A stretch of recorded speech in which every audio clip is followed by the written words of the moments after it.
joined by Eddie Hearn. Another night at the SSE Arena Wembley in the books. Billy Joe boxing his way to victory in tonight's main event. What did you make of his performance? I thought he boxed really well. I mean, he's very critical. You know, I think when you're a great fighter and you're expecting an A-star performance and you knock in a A-, sometimes you're a little bit critical. But he's been out of the ring for 13, 14 months.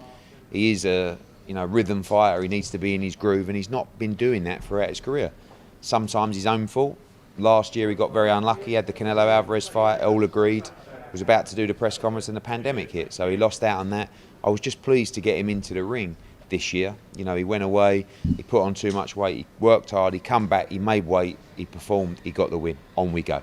But, you know, the guy's a world-class fighter, but you're going to see the best of him against the best opposition, and we have to make sure we deliver that for him in 2021. The Smith-Canelo winner seems the obvious route for him, but if not, as you say, it's got to be a Jacobs, a Golovkin and Andrade next year for Billy Joe. Yeah, I believe so. I mean, you know, I do like the Demetrius Andrade fight as well in America. I like the Canelo Alvarez fight.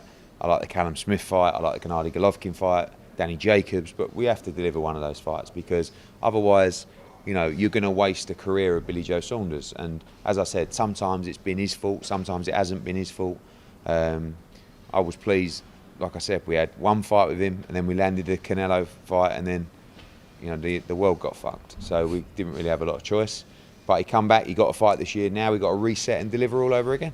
Let's just talk through the card. James Tennyson in tonight's chief support, looking unstoppable at 135, dynamite in his hands. He is, and I think now, you know, with all the talk, he's really believing in himself now, and he's believing in his power. And I think people, you know, I've been calling him the Irish Golovkin.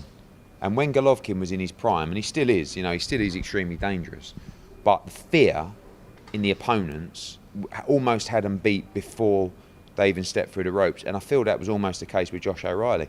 And as soon as he felt the power, it was over. I mean, he absolutely battered him. And by the way, you know, there's much higher levels than Josh O'Reilly. Josh O'Reilly was top 10 in the WBA, but he's not a world-class lightweight, really. He's a fringe world-level guy, no disrespect to him. But he breezed through him with ease. Now, James Tennyson's got to fight the world-class guys. Johnny Nelson, big up Johnny Nelson, telling the world that he could beat Gervonta Davis. I think James Tennyson has the power to beat anyone at 135, but those guys are super elite. Tennyson's not ready for them yet. We've got to take the fight in between those guys. You know, we've got to take the Jorge Linares fight in Belfast. It's an absolute barn burner, and hopefully we can make that next year. But, you know, any of those guys, Rolly Romero, I think, is number 1 with the WBA. Tennyson will be in number 2. It's another great fight, and, you know, I just want everyone to support him, because you want excitement. You know, you want people to thrill, to people to try and knock people out, and he does it every single time. So get behind James Tennyson. I mean, especially, you know, Belfast has some of the greatest fight fans in the world. They should be all over James Tennyson. Very pleased for Shannon Courtenay landing a massive right hand to return to winning ways tonight as well. It was a brilliant performance. You know, Norek was tough as you come. I mean, a nightmare to fight. And Shannon's put so much work in since the Rachel Ball defeat, and I thought she boxed really, really well. And actually, before she boxed Rachel Ball, I would have said she's nowhere near ready for a world title fight. Now, tonight, she's ready for a world title fight. And I would like to make her against Rachel Ball in February for the WBA world title. And, you know, that's a big fight. And the first fight was a classic, and over 10 rounds, you'll get another great one. And she should be proud of herself, because she really put the work in. Two of Billy Joe Saunders' young chargers tonight, Louis Edmondson and Dante Dixon, both boxed well tonight and both boxed their way to victory. Yeah, good win for Louis. And for me, one of the standout performances from the night was Dante Dixon. You know, I watched him in Sheffield in February, and he was really, really good.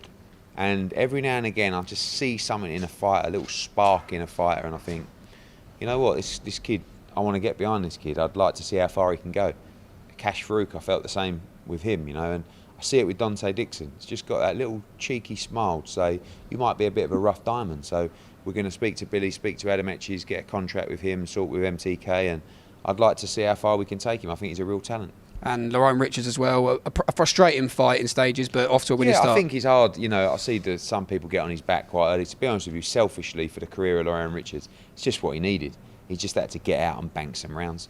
It was never going to be sensational against Timo Lane. He's a game survivor.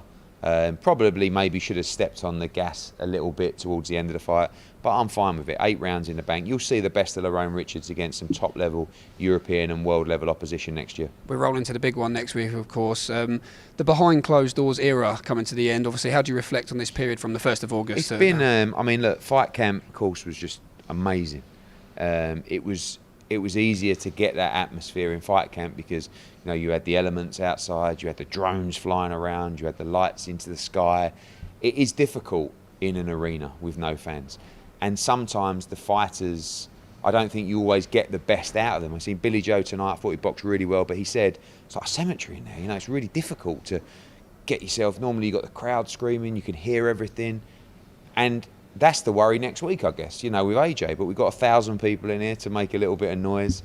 There'll be a nice buzz in here as well, and he's really focused. But it's going to be a tough fight. Expect a very good Pulev next week. Expect some bombs, expect some back and forward, expect fireworks, and fingers crossed, expect Anthony Joshua to retain his World Championship belts next week and move on to undisputed. Let's talk about that undisputed fight. Of course, all focus on Pulev in the meantime, but we've heard rumours that Tyson Fury potentially might be coming along and being ringside on Fight Night. Can you confirm that for us? Yeah, I know there's some broadcasters talking to him, and I'd love him to be here. He's a character, he's a great heavyweight, he's the guy we want to fight next, but he should be here for research purposes for himself, but for us, AJ, of course, just purely focused on beating Pulev next week. That's all he's got to do. Get through that, and then we can make that Fury fight. Brilliant. Eddie, thanks for your time. Cheers. Nice one.